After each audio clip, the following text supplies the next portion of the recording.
News nation पर आपका स्वागत है। आपके साथ मैं हूं राकेश पांडे। शुरुआत करते हैं बड़ी खबर के साथ। धर्मांतरण केस को लेकर बड़ी खबर।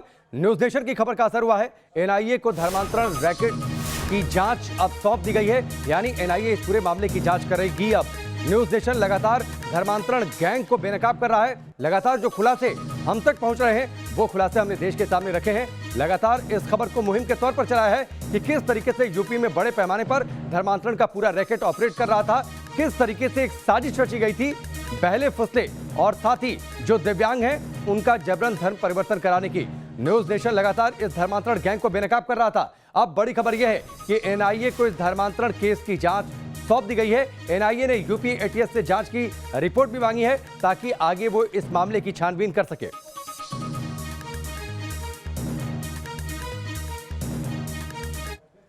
अब आपको बताते हैं कि आखिर ये मौलाना गैंग की गूंगी साजिश है क्या। मौलाना उमर और जहांगीर की गिरफ्तारी के बाद धर्मांतरण मामले में कई अहम खुलासे हो रहे हैं। कमान अब एटीएस के हाथ में है। एनआईए भी जांच करने जा रही है। रडार पर है दिल्ली एनसीआर के मदद से, जिनकी जांच के बाद सामने आएगा इस महाअपराध का पूरा सच।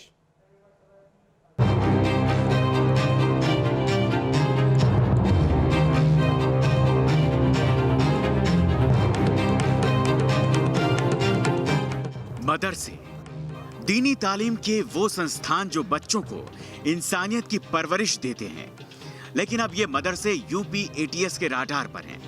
मामला जितना अहम है, खबर में उतनी ही साजिश की गंध है। धर्मांतरण के मामले को लेकर Uttar Pradesh anti terrorist squad अब ताबड़तोड़ कार्रवाई के मूड में है। एटीएस टीम इस्लामिक दावा सेंटर आईडीसी से मिले दस्तावेजों के आधार पर 7 राज्यों में जांच करेगी।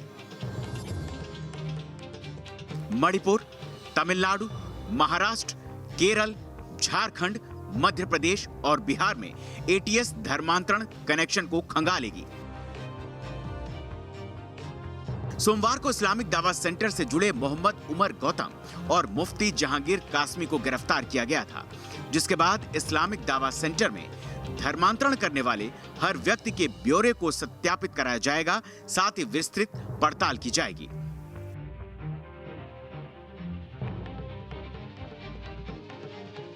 आईडी में हुई पड़ताल के बाद 81 पन्नों का ब्यौरा सामने आया था, जिनमें बीते 1.5 साल में कराए गए धर्मांतरण के सारे मामले दर्ज हैं। इसी को आधार बनाकर एंटी टेररिस्ट स्क्वाड जांच को आगे बढ़ाएगी। मुफ्ती काजी जहांगीर के जरिए 7 जनवरी 2020 से 12 मई 2021 तक 33 लोगों का धर्मांतरण करा दिया गया था। धर्मांतरण करने वालों में 18 महिलाएं और 15 पुरुष शामिल थे। दिल्ली में 14, यूपी में 9, बिहार में 3, एमपी में 2 का धर्मांतरण हुआ। गुजरात, असम, महाराष्ट्र, झारखंड, केरल जैसे राज्यों में एक शख्स ने धर्म परिवर्तन किया। हैरान कर देने वाली बात यह है कि जिन लोगों की डिटेल्स सामने आई है, उनमें पढ़े लिखे लोग ज्यादा हैं। धर्मांतरण के मामले में दिल्ली एनसीआर के अब कई मदरसे एटीएस की रडार पर हैं। 500 मूक बधिर छात्रों को एटीएस इन्हीं मदरसों के जरिए खंगालने की कोशिश करेगी। साथ ही साथ एटीएस कानपुर के उन 3 मदरसों के मौलाना से भी पूछताछ करेगी, जिनके बारे में कहा जा रहा है कि सीएए और एनआरसी कानून को लेकर इन लोगों ने हिंसा फैलाने की कोशिश की थी। एटीएस अब इस पूरे मामले में काला धन की भी जांच करेगी, जिसमें कहा जा रहा है कि विदेशी फंडिंग का इस्तेमाल किया गया पढ़ाई और फेलोशिप के नाम पर। एटीएस साथ ही अब लापता मूक बधिर छात्रों की मदरसों में तलाश करेगी। अब दिल्ली एनसीआर के मदरसों में यूपी एटीएस तलाशी अभियान चलाएगी। करीब 500 से अधिक छात्रों का ब्यौरा यूपी एटीएस ने तैयार कर भी लिया है। एटीएस के राडार पर कानपुर के 3 मौलाना भी हैं, जो सीएए और एनआरसी कानून के विरोध में दंगा फैलाने के आरोप में जेल जा चुके हैं। कानपुर के बाबूपुरवा की हिंसा में तीनों का नाम सामने आया था। अनवरगंज के रहने वाला एक मौलाना लगातार आदित्य उर्फ अब्दुल्ला के संपर्क में रहा और हलीम मुस्लिम कॉलेज में भी यही मौलाना आदित्य को लेकर गया था। इससे पहले एटीएस ने धर्मांतरण मामले में उमर गौतम के बड़े भाई उदयनाथ सिंह से भी 2 घंटों तक पूछताछ की और संपत्ति का ब्यौरा लिया। उत्तर प्रदेश में धर्मांतरण के मामले में एटीएस के नए खुलासे से हड़कंप मच गया है। साथ ही एटीएस ने हेल्पलाइन जारी कर पीड़ित लोगों के लिए अब एक नया रास्ता खोल दिया है। Team news nation.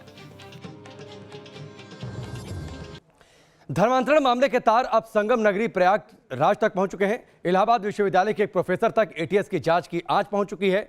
हर बीते वक्त के साथ इस केस में लगातार नया मोड़ आ रहा है, जिससे नए नाम कानूनी जांच की जद में आ रहे हैं।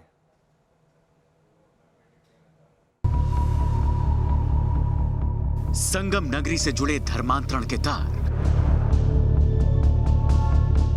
महापाप का खलनायक, यूनिवर्सिटी का प्रोफेसर।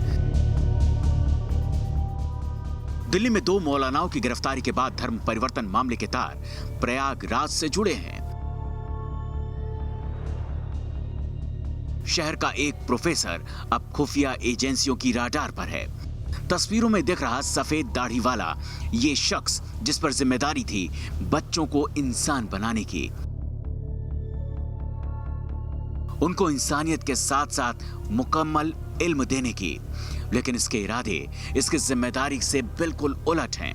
इलाहाबाद विश्वविद्यालय के इस प्रोफेसर पर लगा है एक छात्रा को धर्म परिवर्तन के लिए प्रेरित करने का इल्जाम।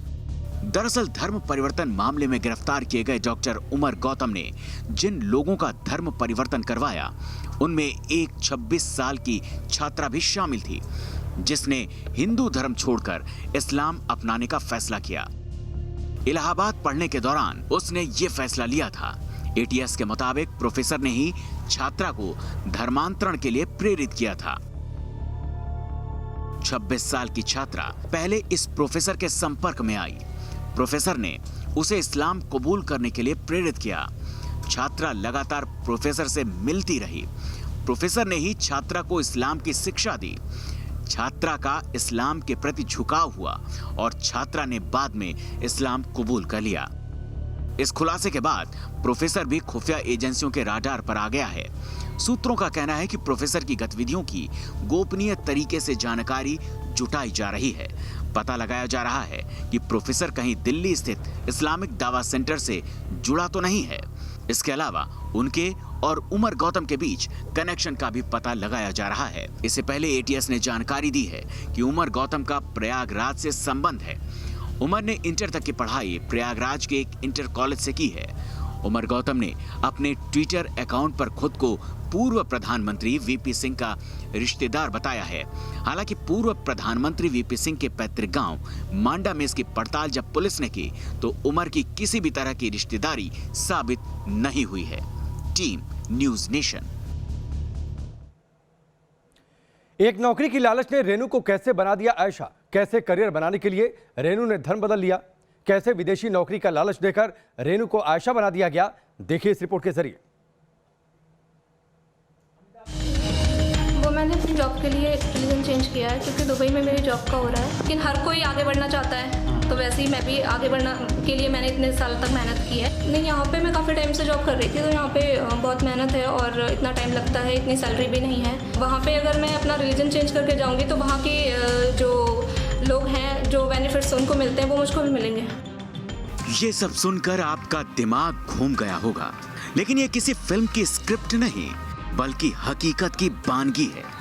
एक स्याह सच है जिसे सुनकर हर किसी के कान खड़े हो जाते हैं। नौकरी करनी है, पैसा कमाना है, विदेश जाना है तो हिंदू धर्म का त्याग करना होगा, इस्लाम कबूल करना होगा, नमाज अता करनी होगी और कुरान की कस्में खानी होगी। अपनी शक्ल को दुपट्टे के ओट से ढके ये लड़की कभी हिंदू हुआ करती थी, लेकिन अब इसने अपना धर्म बदल लिया है। धर्म बदलने के पीछे की वजह है अरब मुल्क में एक खास नौकरी जिसमें पैसे ज्यादा हैं, कमाई भारत से 10 गुनी है। आज इस लड़की की पहचान आयशा अलवी है, लेकिन कुछ दिनों पहले तक शाहजहांपुर की रहने वाली हिंदू माता पिता की ये संतान रेनू नाम से जानी और पहचानी जाती थी। वो मैंने अपनी जॉब के लिए रिलीजन चेंज किया है क्योंकि दुबई में मेरी जॉब का हो रहा है, तो मुझे लगा मतलब वहाँ पे ऐसा है कि अगर चेंज करेंगे तो मुझे ज़्यादा बेनिफिट्स मिलेंगे। इंटरनेशनल एयरपोर्ट पे वहाँ पे मेरे ऑफिस में जॉब थी, तो वो भी ठीक है, लेकिन हर कोई आगे बढ़ना चाहता है, तो वैसे ही मैं भी आगे बढ़ना के लिए मैंने इतने साल तक मेहनत की है और वहाँ पे मेरा जॉब का सिलेक्शन हो रहा है, तो इसके लिए ये मुझे करना ज़रूरी था। नहीं, यहाँ पे मैं काफ़ी टाइम से जॉब कर रही थी, तो यहाँ पे बहुत मेहनत है और इतना टाइम लगता है, इतनी सैलरी भी नहीं है। तो वहाँ मेहनत तो देखिए हर जगह है, ठीक है, लेकिन वहाँ पे अगर मैं अपना रिलीजन चेंज करके जाऊँगी तो वहाँ के जो लोग हैं, जो बेनिफिट्स उनको मिलते हैं वो मुझको भी मिलेंगे। आयशा बनने से पहले रेनू देश की राजधानी दिल्ली में इंदिरा गांधी एयरपोर्ट पर 20,000 मासिक सैलरी पर नौकरी करती थी। लेकिन अब जब रेनू को दुबई एयरपोर्ट पर नौकरी मिली है तो रेनू ने अपना मजहब बदल लिया है। वो रेनू से आयशा बन गई है। रेनू कहती है कि दुबई में सैलरी दिल्ली के मुकाबले 10 गुनी है, इसलिए ज्यादा पैसे कमाने के लिए, करियर के लिए उसने अपना मजहब बदल लिया है। हिंदू रेनू से मुस्लिम आयशा बनी ये लड़की अब आरती नहीं, नमाज अता करेगी। अब ये साड़ी नहीं, बुर्खा पहना करेगी। अब ये व्रत नहीं, रोजे रखा करेगी। अब ये मंदिर नहीं, मस्जिद के सामने सजदा किया करेगी। ऐसा इसलिए कि इस्लामिक अरब देश के दुबई में अच्छी तनख्वाह वाली नौकरी मिल रही है। रेनू से आयशा बनी ये लड़की बताती है कि धर्म परिवर्तन का फैसला उसका निजी है, जिसके लिए उसने अपने परिवार से भी बात की थी। लेकिन अब पुलिस इस मामले में अलग अलग एंगल्स को खंगाल रही है, जांच कर रही है, जिससे फैसले के पीछे की सारी कहानी दूध का दूध और पानी का पानी की तरह सामने आ सके। जहाँ तक धर्म परिवर्तन सामान्य रूप से किए जाने की बात है, इस पे समय समय पर शासन द्वारा दिशा निर्देश मिलते रहते हैं, जिसके आधार पे इंस्पेक्टर एलआईयू को और जो एलआईयू की यूनिट है यहाँ की, उसको एक्टिवेट किया जाता है। साथ साथ में थाना स्तर पर भी संज्ञानित किया जाता है कि कहीं कोई इस तरह की गतिविधि हो तो उस पर कार्रवाई करें। अभी तक कोई शाहजहाँपुर में कोई इस तरह की कोई बात संज्ञान में नहीं आई है कि कहीं कोई इस तरह गतिविधियाँ हों जिसमें ज़बरदस्ती धर्म परिवर्तन कराया जा रहा हो। नौकरी का लालच, अच्छे पैसों का झांसा, ये वो वजहें हैं जो अक्सर धर्म परिवर्तन का कारण बनती हैं। लेकिन रेनू से आयशा बनने के पीछे का सबसे बड़ा सवाल तो ये है कि क्या केवल अच्छे पैकेज की तलाश में कोई अपनी जिंदगी जीने का पूरा तौर तरीका बदल सकता है? क्या कोई अपना मजहब, अपना धर्म बदल सकता है? Team news nation. नाबालिग बच्चे भी मौलाना उमर और मौलाना जहांगीर के टारगेट पर रहते थे, जिनका ब्रेन वॉश किया जाता था, जिससे हिंदू बच्चे इस्लाम कबूल कर मुस्लिम हो जाते थे। ऐसा ही कांड अंकित के साथ भी हुआ, जिसकी पहचान आज समाज में असद के तौर पर है। अंकित को बना दिया असद।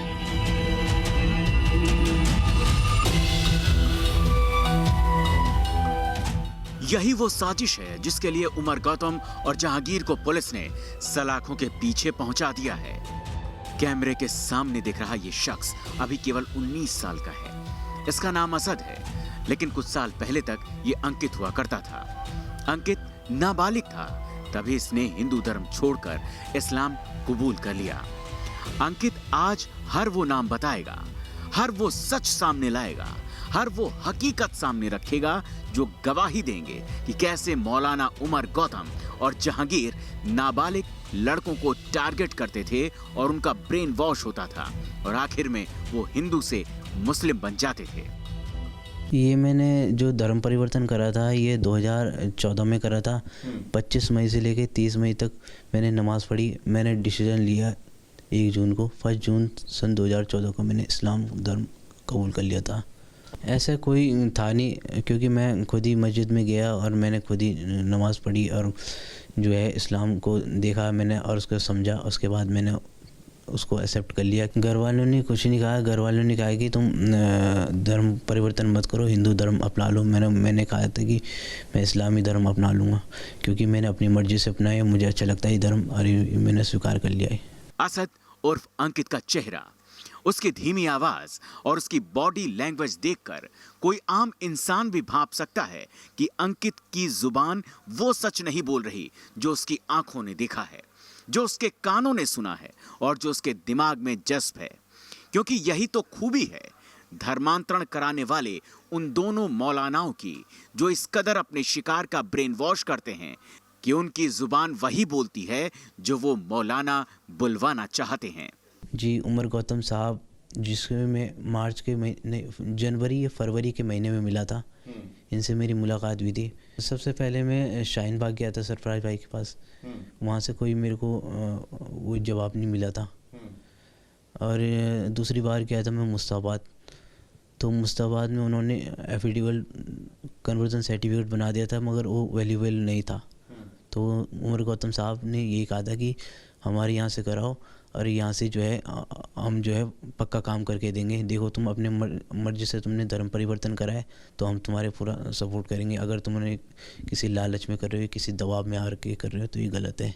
अंकित उमर के एक एक गुनाह को कैमरे के सामने ला रहा है, लेकिन साथ ही उसे एक अनजान डर है जिसे वो कैमरे के सामने तो नकार देता है, लेकिन उसकी दबी जुबान, नीची नजर और डरा सहमा चेहरा साफ साफ बता देता है, जिसे वो छिपा नहीं पाता। कोई नहीं है इसके पीछे, क्योंकि मैं इतने सारे लोगों से मिला। अगर कोई होता है तो मैं बता देता आपको कि भाई ये नाम का बंदा है, इस नाम का बंदा मेरे को जो है टॉर्चर कर रहा है, धमकी दे रहा है, तो आप इसके ऊपर जो है कार्रवाई करो। नहीं, किसी ने पैसा भी नहीं दिया, किसी ने लालच भी नहीं दिया, क्योंकि अगर पैसा लालच देते तो मैं उनका नाम जो है सामने बता देता। अंकित आज असद है, अब वो जमातों में भी जाता है, लेकिन अंकित ने उस अल्हड़ उम्र में नए मजहब की तलाश की जब कोई बच्चा मजहब के सही मायने जानता ही नहीं। इसलिए मजहब बदलने के पीछे की थ्योरी शक के घेरे में आती है। अंकित उर्फ असद कैमरे के सामने वो ही बोल रहा है जो उसके दिमाग में फिट किया गया है, लेकिन अंकित उमर और जहांगीर जैसे मौलानाओं के गुनाहों की जीती जागती किताब है। अंकित अपने मन से असद बना, ये सच हो या ना हो, लेकिन ये सच जरूर है कि अंकित मौलाना उमर से मिला था और उमर ने ही उसका धर्म परिवर्तन करवाया। दिल्ली से सैयद आमिर हुसैन के साथ टीम न्यूज नेशन। यूपी के साथ देश के 7 अन्य राज्यों में हजारों लोगों के धर्म परिवर्तन का गुनहगार कबूल कर रहा है अपना गुनाह। ये बात साफ हो चुकी है कि मोहम्मद उमर गौतम और जहांगीर को अपना काला कारोबार आगे बढ़ाने के लिए इस्लामिक देशों से भरपूर मदद मिल रही थी। कौन कौन थे मौलाना के मददगार, इस रिपोर्ट के जरिए देखिए।